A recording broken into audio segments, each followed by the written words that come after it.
texto sagrado nos diz assim: não temos nós todos o mesmo Pai?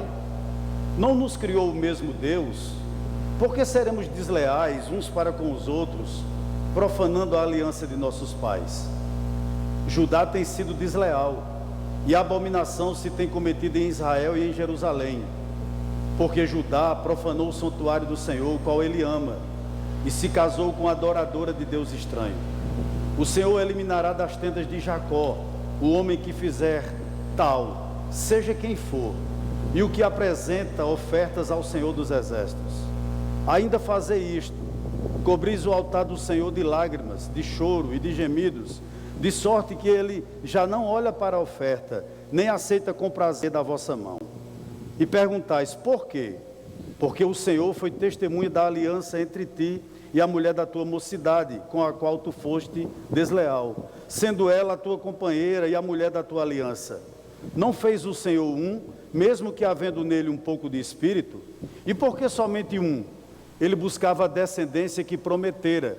Portanto, cuidai de vós mesmos, e ninguém seja infiel para com a mulher da sua mocidade. Porque o Senhor, Deus de Israel, diz que odeia o repúdio, e também aquele que cobre de violência as suas vestes. Diz o Senhor dos Exércitos: portanto, cuidai de vós mesmos, e não sejais infiéis. Amém? Que Deus possa aplicar a sua palavra ao nosso coração. Eu creio que essa é a quarta mensagem desse livro. No capítulo 1, do verso 1 ao verso 6, do capítulo 1 ao verso 5, versículo 1 ao verso 5, do capítulo número 1, Malaquias diz uma coisa maravilhosa. Diz que Deus, ele é apaixonado, ele nos ama, como ele amava esse povo a ponto de ter escolhido esse povo e rejeitado Esaú. E do capítulo, no versículo 6 até o versículo de número 14, Deus manda que eles consertem o culto deles, porque eles estavam oferecendo a Deus um sacrifício defeituoso. Eles não traziam os sacrifícios de acordo com a lei. E Deus disse: se é para vocês prestarem um culto a mim dessa maneira, eu prefiro que o templo esteja fechado. Consertem o culto de vocês, né? E a partir do capítulo 2, do 1 até o 9, Malaquias se volta aos sacerdotes. Por quê? Porque além das ofertas, além dos sacrifícios estarem sendo oferecidos de forma que a lei não requeria, estavam sendo oferecidos da maneira como Deus não havia ordenado. Aí há um pecado, por dizer assim, maior dos sacerdotes. Os sacerdotes estavam negligenciando a palavra de Deus. Os sacerdotes não estavam oferecendo ao povo de Deus o pão nutritivo da verdade, mas pelo contrário, ofereciam o farelo da mentira. E agora nós chegamos ao verso de número 10. E interessante, é como se Malaquias tirasse um pouco, não que ele tire totalmente, que ele tirasse um pouco o foco da eleição divina. É como se Malaquias tirasse um pouco os olhos ou o foco dos sacrifícios que estavam sendo oferecidos. É como se Malaquias por um instante tirasse o foco do púlpito e voltasse inteiramente a sua atenção para onde? Para os lares do povo de Deus. Inspirado por Deus, evidentemente, inspirado pelo Espírito Santo, Malaquias é levado por Deus a alertar aquele povo que as famílias dele estavam em perigo, que a família do povo de Deus estava em perigo. E você poderia me perguntar: por quê, pastor? Porque os sacerdotes deixaram de ensinar, eles negligenciaram esse fundamento. E quando a gente deixa de ouvir a palavra de Deus, quando nós deixamos de ser ministrado, isso traz consequências para a nossa vida. E você me perguntaria: que consequência? Traz corrupção. Não havia profecia, não havia ensinamento bíblico. Então, qual é a consequência disso tudo? O povo se corrompe. E era o que estava acontecendo aqui, pós o cativeiro. O povo estava se corrompendo. Há um texto que eu creio que os irmãos conhecem tanto quanto eu. Não precisa abrir. Está lá no livro de Provérbios 29 e 18. Salomão diz o seguinte: não havendo profecia, entenda, não havendo palavra de Deus, o povo se corrompe. Era exatamente isso aqui que estava acontecendo. E uma coisa que nós temos que colocar em nosso coração: famílias desestruturadas significam igrejas fragilizadas. Por essa razão, Deus pega o profeta Malaquias e diz: olha, meu servo, volta os olhos para a família do meu povo. E qual era esse problema? Eu chamo a sua atenção, por gentileza, para o verso 10, para que nós possamos reler. Olha o que ele diz: não temos nós todos o mesmo Pai? Não nos criou o mesmo Deus? Por que seremos desleais uns para com os outros, profanando a aliança de nossos pais? O que estava acontecendo aqui? Os homens crentes estavam sem motivo lícito, abandonando suas esposas cristãs e casando com pessoas pagãs. Aí Malaquias diz o seguinte: isso é uma quebra da aliança. Existem duas possibilidades, duas interpretações bíblicas para esse termo aliança. A que aliança Malaquias estava se referindo? Possivelmente, os irmãos sabem que na cultura judaica, os casamentos eram arranjados entre os pais dos noivos.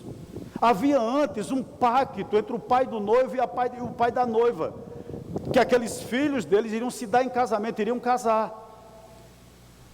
E quando esses homens repudiavam sua mulher sem motivo e casavam com outra, uma mulher estrangeira, Malaquias diz: isso é uma quebra de aliança. Essa é uma possível interpretação desse texto. Mas há uma segunda interpretação que eu me dobro mais a ela. Não só eu, mas muito comentarista. O que significa essa aliança? Essa aliança significa o seguinte: também que Deus fez uma aliança com os nossos pais, com os pais desse povo aqui, com Abraão, Isaque e Jacó. Que aliança era essa? Que esse povo, Judá, que esse povo escolhido, seria o povo de Deus. E que Deus, o único Deus verdadeiro, seria o Deus deles. É essa que eu creio, né, que seja a interpretação mais correta desse termo de quebra de aliança. Por quê? Porque Malaquias está dizendo: vocês não aprenderam a chamar Deus de Pai? Tanto você, homem, como você, mulher, vocês não se relacionam com o Deus do firmamento, com o Deus que fez os céus e a terra, como aquele que criou vocês, e vocês têm a ousadia de chamar a esse Deus de Pai? Então, qual é a advertência? Quando um crente casa com um não crente, ele está quebrando essa aliança. Sem dúvida alguma, o verso de número 10, a gente pode colocar o seguinte subtema: o casamento misto é uma deslealdade à paternidade de Deus. Quando um crente, já convertido, ele casa com um não crente, na realidade ele está quebrando essa aliança. E você me perguntaria: eu não vejo problema algum nisso. Qual o problema, pastor? Eu vou lhe dar algumas razões. Primeiro, é uma porta aberta para o desvio da fé. Esse é o primeiro problema. Segundo, o casamento misto é uma porta aberta também para a ruína espiritual. Eu gostaria que vocês atentassem para o seguinte: sempre na história do povo de Deus, sempre na história do povo de Deus, quando o povo perdeu sua identidade como povo de Deus e baixou o seu nível moral e espiritual, ou seja, quando o povo começou a cair, ou começava a cair, a coisa mais comum no povo de Deus foi casar, irmãos, com pagãos. Leia o livro de Neemias. Com certeza não me deixa mentir. Eu chamo a sua atenção também para a geração antediluviana. Por que veio o dilúvio? Entre outras coisas, porque os filhos de Deus casaram com as filhas dos homens. O que significa aquele termo ali? Uma geração piedosa casou-se com uma geração que não temia a Deus. Você quer mais exemplos? Número capítulo 25. O povo estava em Sitim, prestes a entrar na terra prometida. E esse povo que tinha promessa de entrar na terra prometida, começa a se prostituir, o termo é esse, com os moabitas, trazendo para dentro deles o quê? A idolatria. Outro exemplo, ou dois exemplos bíblicos: Qual foi a grande ruína de Salomão? Há muita gente, há muito teólogo que pensa que Salomão não foi salvo. Eu não quero entrar aqui nesse mérito. Mas por que Salomão ruiu? Por que o reinado de Salomão ruiu? Porque ele começou a fazer alianças com mulheres pagãs. Quer outro exemplo? O pior rei de Israel, de todos os 19 reis do norte, o pior que teve foi Acabe. E quem introduziu o culto a Baal em Israel? Quem foi? Não foi Acabe, mas foi sua esposa pagã chamada Jezabel. Então exemplos é o que nos falta. Aí você poderia pensar o seguinte: pastor, é um problema racial? Não, é um problema religioso. Porque nós temos na Bíblia também, por exemplo, uma moabita chamada Ruth, casada com um judeu chamado Boaz, só que Ruth era uma mulher convertida. Então não é uma questão racial, é uma questão religiosa. Aí você poderia dizer: ah, pastor, mas isso faz 2.400 anos que Malaquias escreveu esse livro. Isso não é tão atual hoje. É sim, meu querido. Quando hoje um cristão se casa com um não cristão, ele está quebrando esse mesmo preceito bíblico. Eu vou lhe dar 2 textos e vou citar apenas um. Você em casa pode até ler se quiser anotar. Segunda carta de Paulo aos Coríntios, capítulo 6, verso 14 ao 17. Que união há entre o crente e o incrédulo? Está lá escrito. Primeira carta de Paulo aos Coríntios, capítulo 7, verso 39, eu vou ler na íntegra, presta atenção. A mulher está ligada enquanto vive o marido. Contudo, se falecer o marido, fica livre para casar com quem quiser, mas somente no Senhor. Então, quando um cristão casa com um não cristão, ele está dizendo que não respeita a paternidade de Deus sobre a vida dele. Verso 11. Olha o que Malaquias escreve: Judá tem sido desleal, e abominação se tem cometido em Israel e em Jerusalém, porque Judá profanou o santuário do Senhor, o qual ele ama, e se casou com a adoradora de Deus estranho. Veja que termo. Eu achei esse termo, irmãos, assim, muito chamativo. Adoradora de Deus estranho. O que era que estava ocorrendo? Os homens se separavam das suas esposas, e não havia motivo para tal, e trazia suas esposas pagãs para o culto, para o templo, para o santuário, para oferecer suas ofertas. Aí o que é que Malaquias diz? Não adianta nada. Elas estão aqui de corpo presente, mas o coração delas pertence ao Deus estranho dela. E há algumas lições aqui, irmãos, no verso de número 11 para a nossa vida. Segunda verdade que eu gostaria de destacar, tomando como base o versículo de número 11. O casamento misto é uma prova de infidelidade a Deus. E você me perguntaria, por quê? Eu vou dar o texto bíblico, você por gentileza lê em casa. Deuteronômio capítulo 6, do verso 4 ao verso 9. O que significa lá? O texto vai nos dizer que a família é a principal escola da vida. É na família, irmãos, é no lar cristão que nós aprendemos a amar e obedecer a Deus. É num lar cristão. Me permita um parênteses aqui. O profeta Amós, no seu livro, capítulo 3, verso 3, ele faz uma pergunta retórica. Ele diz o seguinte, olha: andarão 2 juntos, se não houver entre eles acordo? A resposta é não. A resposta é não. O que esse texto, o verso 11, quer nos dizer? Que um casamento misto tem grandes dificuldades, e as principais vítimas desse casamento, sabe quem são? Os filhos. Porque eles terão, no mínimo, 2 ensinamentos.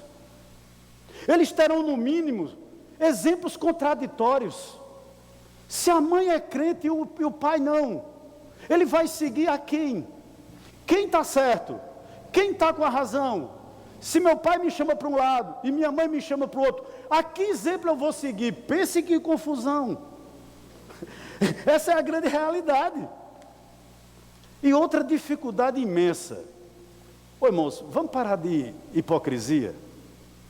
É uma hipocrisia um sacerdote, um pastor, chamar um crente e um não crente e fazer o casamento. Vamos deixar de hipocrisia. Sabe por quê? Como eu, como sacerdote, como pastor, posso dizer a um homem crente, aliás, a um homem não crente, perdão, ame sua esposa como Cristo amou a igreja? Ele vai fazer isso quando? Da mesma maneira, uma mulher não crente casada com um crente, o sacerdote diz, seja submissa ao seu esposo, como a igreja foi submissa a Cristo. Como ela vai entender isso? E tudo isso está inserido em quê, pastor? Isso está inserido num casamento misto. A gente pode até não dar importância, a gente pode dizer que isso é uma mensagem retrógrada, mas eu digo a você, eu assevero a você que não. Não. Tanto no Antigo Testamento, irmãos, eu procurei, né, fazendo serviço de tolo. Tanto no Antigo Testamento, quanto no Novo Testamento, eu nunca encontrei amparo para o casamento misto. Nunca. Eu já li livros a respeito, estou lendo um agora a respeito. Já busquei nas Escrituras, mas o que eu vejo é que o casamento misto não é a vontade de Deus para o seu povo. Eu vou citar um texto aqui, não precisa abrir. Está em Deuteronômio também, capítulo 7, versículos 3 e verso 4. Olha o que o texto nos diz. Nem contrairás matrimônio com os filhos dessas nações. Não darás tuas filhas e teus filhos, nem tomarás suas filhas para teus filhos, pois eles fariam desviar teus filhos de mim. Veja bem, pois eles fariam desviar teus filhos de mim. Chamo sua atenção agora para o verso de número 12. Olha o texto, olha o que Malaquias escreve. O Senhor eliminará das tendas de Jacó o homem que fizer tal, ou seja, que se casar dessa maneira, seja quem for, e o que apresenta ofertas ao Senhor dos Exércitos. É interessante, né? Me parece que havia um grupo de homens que dizia, eu dou a oferta que Deus pede, eu dou o dízimo que Deus pede, e está tudo resolvido. Veja como tudo desemboca no culto, né? Eu gostaria de lhe afirmar uma coisa aqui nessa noite, com base no que nós estamos vendo. Cultuar a Deus exige vida santa. Sabe o que esse verso aqui nos ensina? E eu gostaria de lhe dar aqui uma notinha de rodapé. Eu não estou afirmando, irmãos, que o casamento misto é um pecado sem perdão. Eu não estou colocando um casamento misto no mesmo patamar da blasfêmia do Espírito Santo. Eu não estou colocando dessa maneira. Mas com base aqui no verso de número 12, eu tenho algo ali a asseverar nessa noite. Primeiro,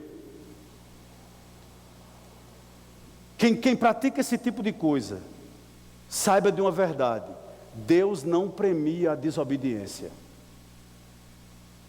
Casar-se com uma pessoa que não é cristã, você sendo, com certeza, você está entrando na contramão da vontade de Deus. E normalmente, essas experiências são amargas. Como pastor, eu só tenho apenas 17 anos de pastor. E eu nunca vi, pelo menos as pessoas que eu conheço, que entraram nessa contramão da vontade de Deus, lá na frente e não se arrependerem. Eu acompanho uma pessoa que não é daqui da nossa igreja, e que eu acompanhei ela numa situação que ela está vivenciando, e aconselhei ela a não ir, porque ela era cristã e o rapaz não. E hoje pela manhã, meditando nesse texto, eu estava com essa palavra meditada, ela mandou uma mensagem para mim me pedindo perdão. E dizendo, pastor, bati com a cara na parede, e eu vou voltar para onde eu congrego. Eu digo, volte, minha querida. E ela disse, me desculpe por não ter lhe escutado.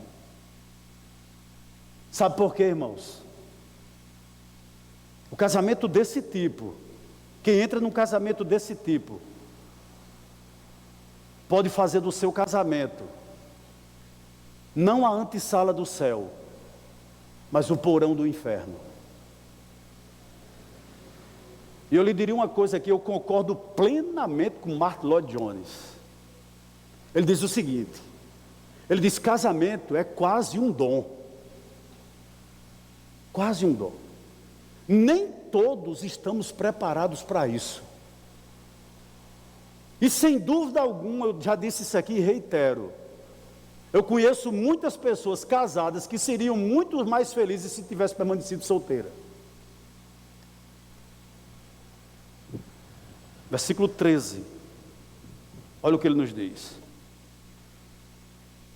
Olha como tudo desemboca no culto, né? Ainda fazeis isto, cobris o altar do Senhor de lágrimas, de choro e de gemido, de sorte que ele já não olha para a oferta, nem a aceita com prazer da vossa mão. A pergunta que me veio à mente, meditando nesse texto, é o seguinte, com base nesse verso de número 13. De quem era esse choro? Quem estava chorando?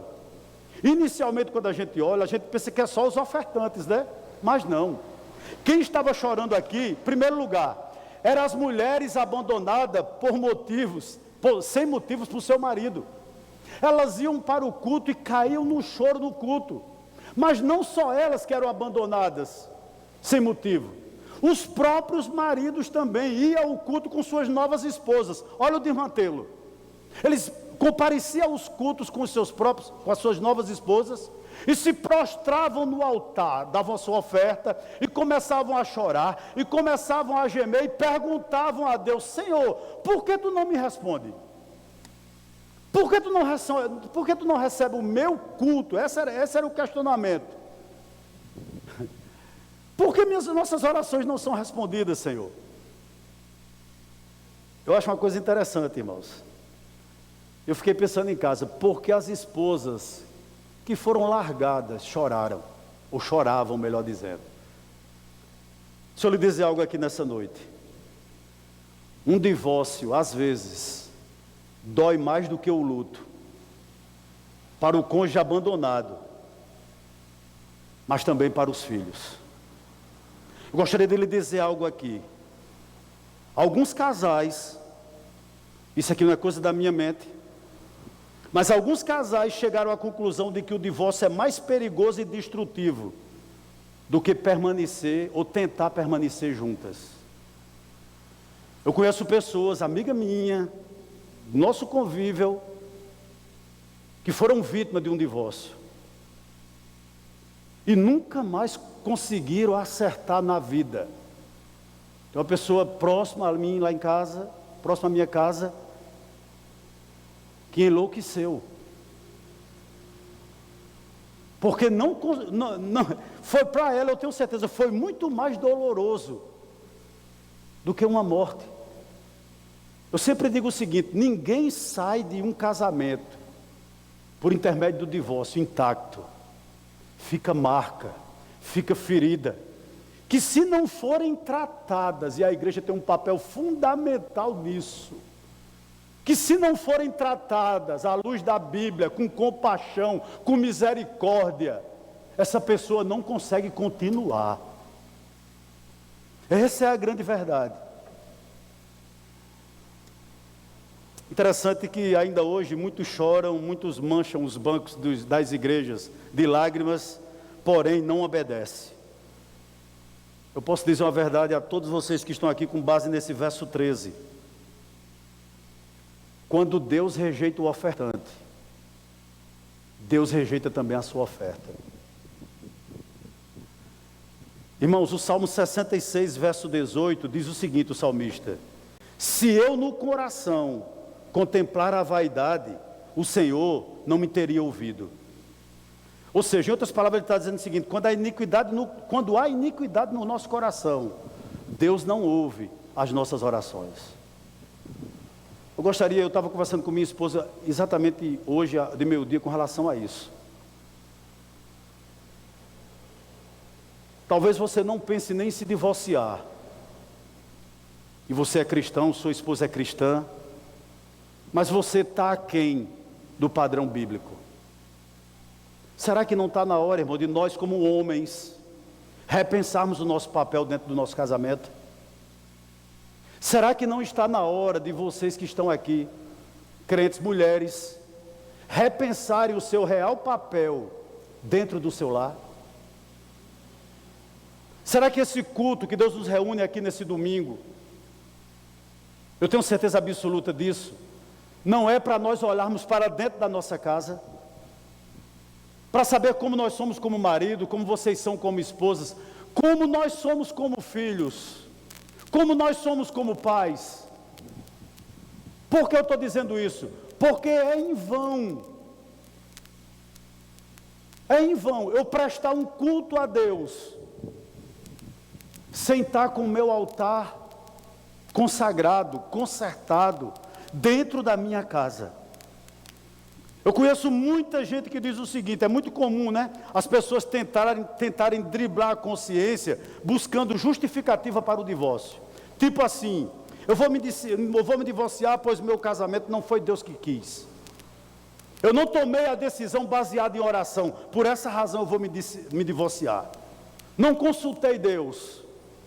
Outros dizem o seguinte, eu encontrei alguém mais atraente, eu encontrei alguém que dá mais atenção, eu encontrei alguém mais bonito, eu não deveria ter casado com quem eu casei. Espere um pouquinho aí. Vamos reler o verso 13. Ainda fazer isto, cobris o altar do Senhor de lágrimas, de choro e de gemidos, de sorte que Ele já não olha para a oferta, nem aceita com prazer da vossa mão. O que é que eu aprendo aqui? Mesmo que eu ou você não levamos a sério o nosso casamento, Deus leva. Deus leva a sério a aliança que você fez com seu cônjuge. E Ele sempre levará isso a sério. Verso 14. Olha o cinismo do povo, irmãos. Você pode imaginar o que esse povo estava fazendo? Olhe para o verso 14. E perguntais, por quê? Você conhece pessoas assim?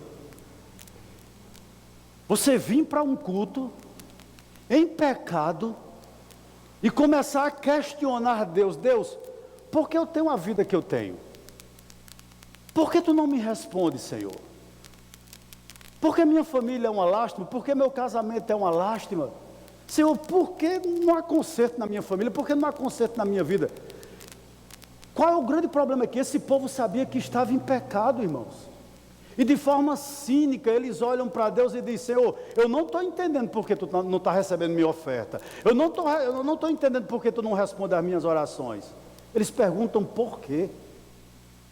Vamos continuar, verso 14. Aí Malaquias responde, né? Deus responde através de Malaquias.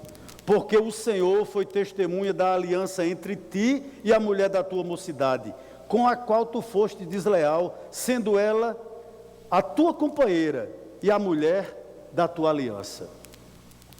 Há alguns ensinamentos para nós aqui, nesse verso de número 14, que são importantes. A gente aprende alguma coisa aqui. Primeira coisa que eu aprendo aqui nesse verso de número 14, que o casamento, ele sempre será uma união heterossexual. É a união entre um homem e uma mulher. E esse princípio deve reger todo e qualquer relacionamento matrimonial, em todos os lugares, em todas as culturas, em todos os tempos. Qualquer outra união, irmãos, que não siga esse princípio, é abominação aos olhos do Senhor. Eu quero dizer outra coisa aqui a você. Os costumes mudam, a consciência do povo muda, mas Deus não.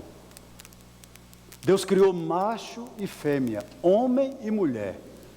O casamento aqui, eu aprendo aqui com base nesse verso 14, que o casamento é heterossexual. É um relacionamento entre o macho e a fêmea, entre o homem e a mulher. Mas não só isso. Que também é algo monogâmico. Ou seja, o padrão de Deus para a humanidade em todas as gerações é que o homem só tenha uma mulher e que a mulher só tenha um homem. Isso está no Antigo Testamento, como isso está também no Novo Testamento. Eu vou citar o texto aqui do Novo Testamento. 1 Coríntios capítulo 7, verso 2, não precisa abrir. Paulo escreve o seguinte: cada um, veja, singular, tem a sua própria esposa, e cada uma, singular, o seu próprio marido. E você pode me perguntar, questionar o seguinte: pastor, será que isso foi ensinado mesmo? Sem sombra de dúvidas, com certeza. Por quê? Primeiro, isso foi ensinado por primazia. Deus deu a Eva, aliás, deu a Adão apenas Eva. E também Deus deu a Eva apenas um homem. Então, como precedência, ou seja, como primazia, como a primeira coisa, como o primeiro casamento, está aí o exemplo. Mas nisso não foi ensinado apenas como precedência, como primazia. Isso também foi ensinado como preceito. Isso foi ensinado como regra. Olha o que Moisés escreve em Deuteronômio capítulo 17 e 17. Olha o que ele diz: tampouco para si multiplicarás mulheres. Então foi ensinado como precedência, foi ensinado como preceito, mas também foi ensinado como lei moral. Êxodo 20, 17. Não cobiçarás a mulher do teu próximo. E como se isso não bastasse, irmãos, também foi nos ensinado através de exemplos. Gostaria de lhe fazer um questionamento aqui nessa noite. Ache na Bíblia um personagem, apenas um, que praticou a poligamia e se deu bem. Pode vasculhar a Bíblia, em particular no Antigo Testamento, e pode ir para o Novo também, e você me mostra, à luz da Bíblia, uma pessoa que praticou a poligamia e que se deu bem na vida. Uma. Por quê? Porque a relação entre marido e mulher, ela é mais forte do que a relação entre pais e filhos. Porque a relação entre marido e mulher, só a morte pode separar. Veja que coisa interessante. Mas também nesse verso de número 14 que nós estamos analisando, eu aprendo outra coisa aqui. Que o casamento é uma união de companheirismo. Olha o que Malaquias diz: com a qual tu foste desleal.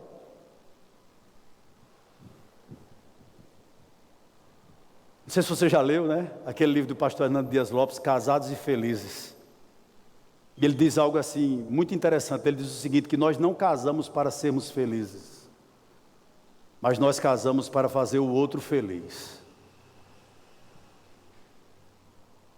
Né?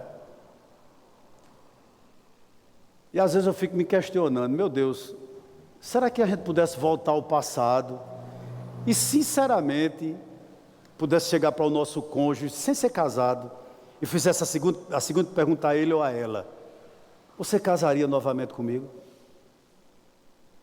Você se arrisca a fazer isso nessa noite? Se você tivesse a oportunidade, você casaria novamente comigo? O nosso casamento existe companheirismo. Permita um parênteses aqui, irmãos. Eu tenho um conhecido que ele trabalhou duro por muito tempo. Ele era casado e o sonho da esposa dele era se formar em medicina. E ele trabalhou duro para que ela conquistasse o tão sonhado diploma. E ela conseguiu. E após ela conseguir se formar, pouco tempo depois ela abandonou ele. Sabe por quê? Segundo ela, ele não estava no mesmo nível que ela. Gostaria de lembrar a todos nós que estamos aqui, que somos casados ou que iremos nos casar, que o casamento é uma relação de companheirismo. E no casamento não cabe egoísmo. Não cabe egoísmo. Principalmente para nós, que somos cristãos. Principalmente para nós, que somos cristãos. Mas também aqui no verso número 14, eu aprendo que o casamento é uma aliança testemunhada por Deus. Volte-se para o verso 14, por favor, irmãos. Eu vou reler todo. E perguntais por quê? Porque o Senhor foi testemunha da aliança entre ti e a mulher da tua mocidade com a qual tu foste desleal, sendo ela a tua companheira e a mulher da tua aliança. Interessante que todo casamento tem testemunha humana, não é verdade? Às vezes são pessoas ilustres, às vezes são pessoas que são nossas amigas, amiga do peito, mas interessante que logo que a cerimônia se acaba, essas pessoas voltam para os seus lares e raramente dão a cara de novo, ou perguntam como a gente vai, como está o nosso casamento. Dificilmente as testemunhas fazem isso, até porque não é nosso costume. Mas Malaquias diz uma coisa aqui muito interessante. As testemunhas humanas podem nunca ou jamais comparecerem à nossa casa para perguntar como o nosso casamento está andando. Mas ele diz algo aqui muito sério, que Deus é uma testemunha presente, e que nada acontece no nosso lado, debaixo do nosso teto, absolutamente nada, que Ele não saiba.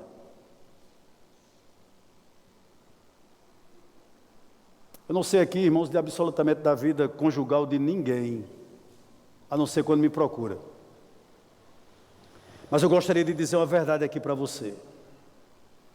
Se existe uma pessoa que vela pelos cônjuges, que vai reprovar a sua infidelidade, mesmo no seu smartphone, e uma pessoa que com certeza vai repudiar todo o tratamento mal que você tem dado ao seu cônjuge, essa pessoa é o próprio Deus. Ele é testemunha de absolutamente tudo que eu e você fazemos na surdina. Quando estamos absolutamente sem ninguém ao nosso lado, Deus é testemunha do marido que somos, da esposa que vocês são, dos filhos que vocês são e principalmente também dos pais que nós somos. Deus tem sido testemunha disso. Ele não abandona, porque como eu disse a você, casamento é um propósito de Deus. E a partir do momento em que nós nos casamos, Ele se torna presente nesse enlace matrimonial. Já partindo para o final, verso de número 15. Olha o que Malaquias diz, nos lembrando lá de Gênesis. Não fez o Senhor um, mesmo que havendo nele um pouco de espírito? E por que somente um? Ele buscava a descendência que prometera. Portanto, cuidai de vós mesmos, e ninguém seja infiel para com a mulher da sua mocidade. Interessante que Malaquias vai lá para Gênesis, né? É uma referência de quando Deus criou Adão.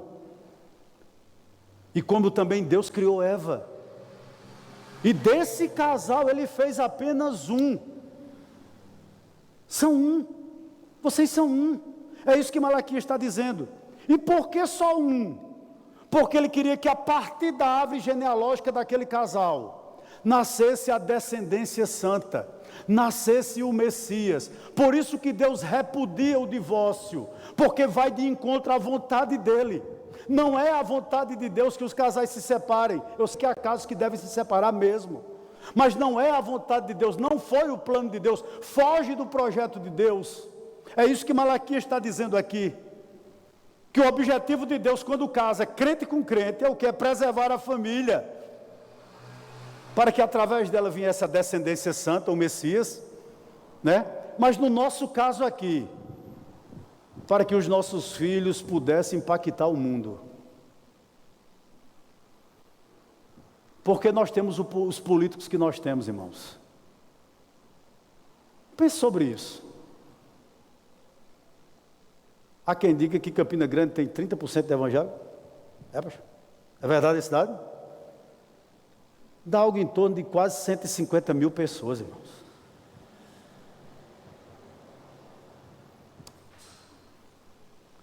Eu lhe faço uma pergunta aqui nessa noite. Nossos filhos têm influenciado ou sido influenciados? Eu poderia lhe fazer outra pergunta aqui nessa noite. Quando é que verdadeiramente nós poderemos dizer que a nossa nação serve ao Senhor? Será que nós temos produzido essa geração? E eu poderia lhe fazer outra pergunta aqui.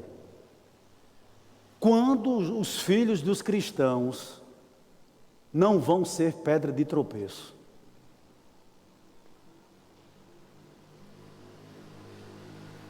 Ontem eu falava aqui, nós temos um encontro dos homens aqui da nossa igreja ontem à noite, e foi muito bom, foi muito legal, foi muito produtivo. E eu dizia uma coisa aqui, até tomei a menina de Madison como exemplo, Laura, né? Laura, eu usei ela como exemplo, eu digo, Laura tem muito mais possibilidade de servir ao Senhor, de ser bênção na mão do Senhor do que eu tive. Porque eu não tive um pai crente, eu não tinha uma mãe crente, eu não tinha referencial, eu não fui criado na casa do Senhor. Enquanto muitos dos filhos de vocês que estão aqui têm referenciais dentro de casa, são criadas na casa do Senhor, às vezes têm até responsabilidades eclesiásticas, desde pequenininha vem para a salinha, veja que privilégio. Por que Deus proporciona tudo isso? Por quê? Com certeza Deus tem um propósito nisso tudo. Tem.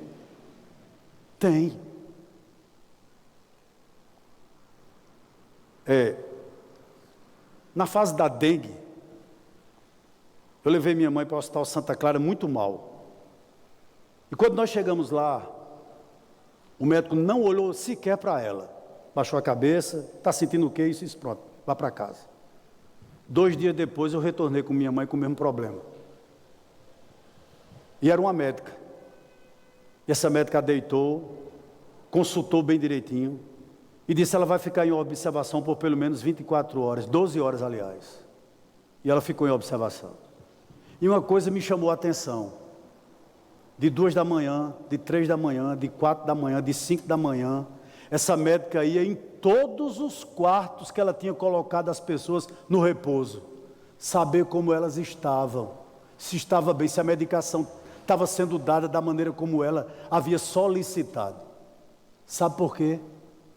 Apesar dela ganhar o mesmo salário que o primeiro médico, apesar dela ter possivelmente a formação na mesma universidade, apesar dela ter o mesmo grau acadêmico, as idades serem parecidas, trabalhar no mesmo hospital, sabe qual era o grande diferencial? O primeiro médico não era crente, ela era.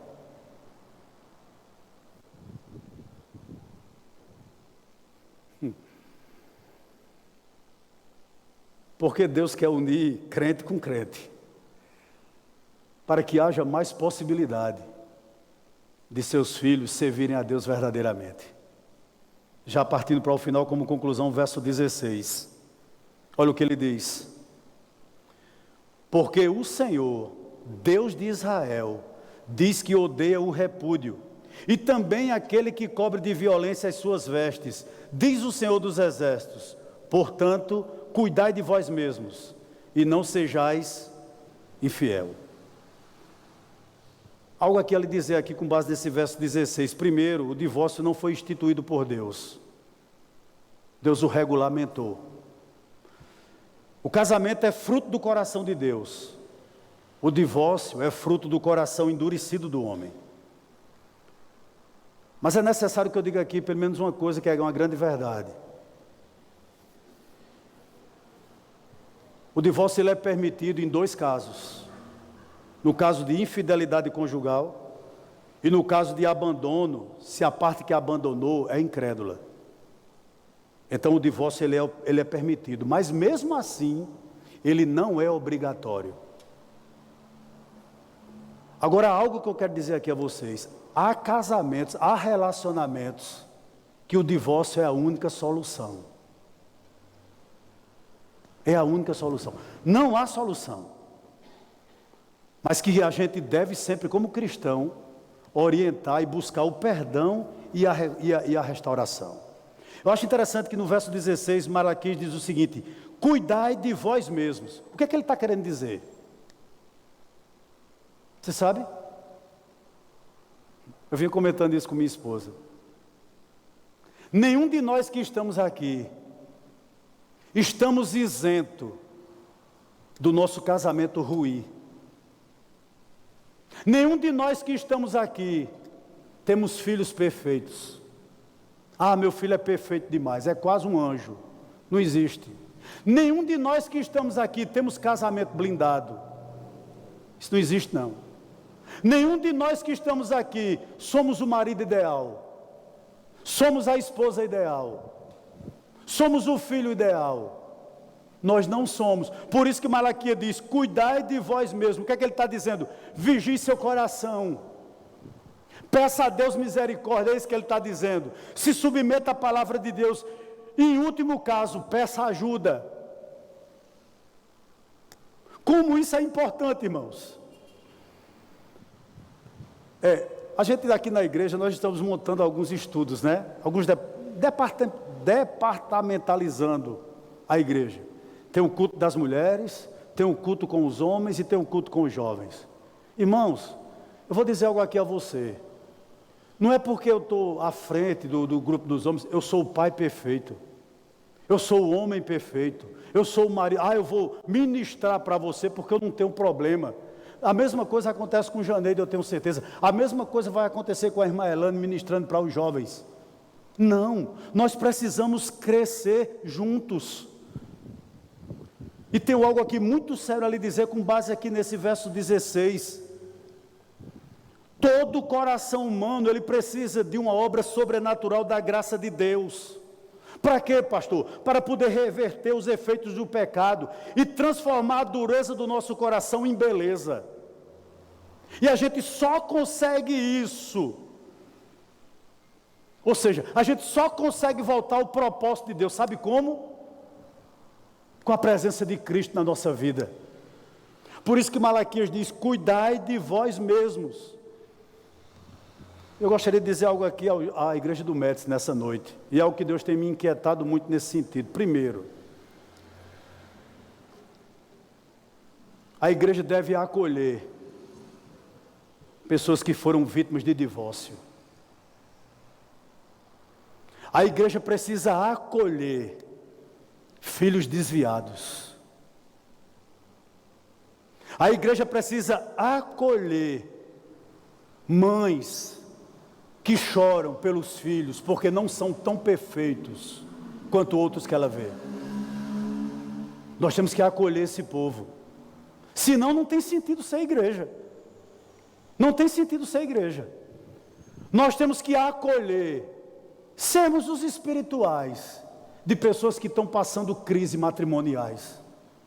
A igreja tem que ter esse papel. E não, irmãos, terminar de enterrar. Portanto, eu digo aqui algo a você nessa noite, para terminar como conclusão.